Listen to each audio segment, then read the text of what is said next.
Hello again, Dan Alasso with History for Today. And this evening I'm working on creating a shared collection in ResearchRabbit.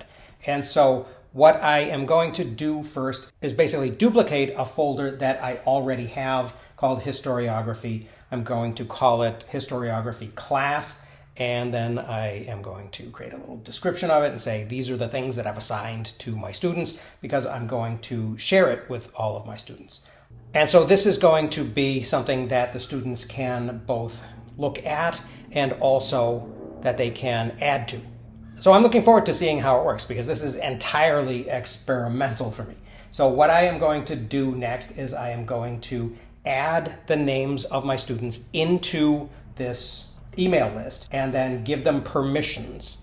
So after I describe this thing as a selection of assigned readings and then the things that maybe connect to them and come from them, then I am going to take this thing and make it available to all of the students in this particular class. I have about 8 or 9 students in this upper level historiography class for majors.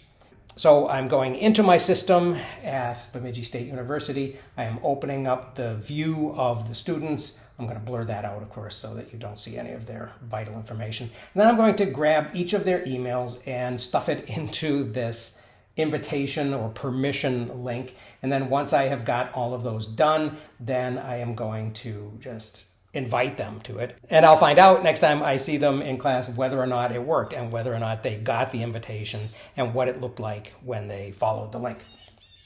So it looks like it worked, and I think that this is a really, really cool thing that I'm able to do here. So the next thing that I want to do, of course, in this historiography class collection is I want to get rid of the things that I was looking at that I didn't specifically assign to them.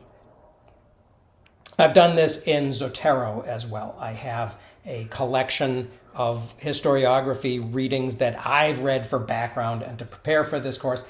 And then down below, I've also created an HST 4000, which is the designation of the class, which is specifically going to be the readings that I'm assigning to them and things that they add themselves.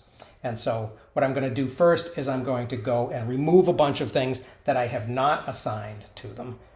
And then once I have done that, then I am going to add some things in that I am assigning to them.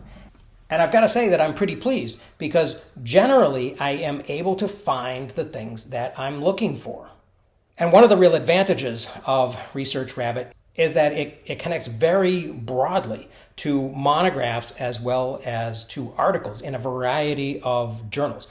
And so I'm able to find some of the titles of the monographs in which I've just assigned chapters to the students. So this is going to be super, super valuable to me. And then after I have done all of that, then I can actually go in and start exploring and start looking for additional things, later works, suggested authors, and then look at the timelines.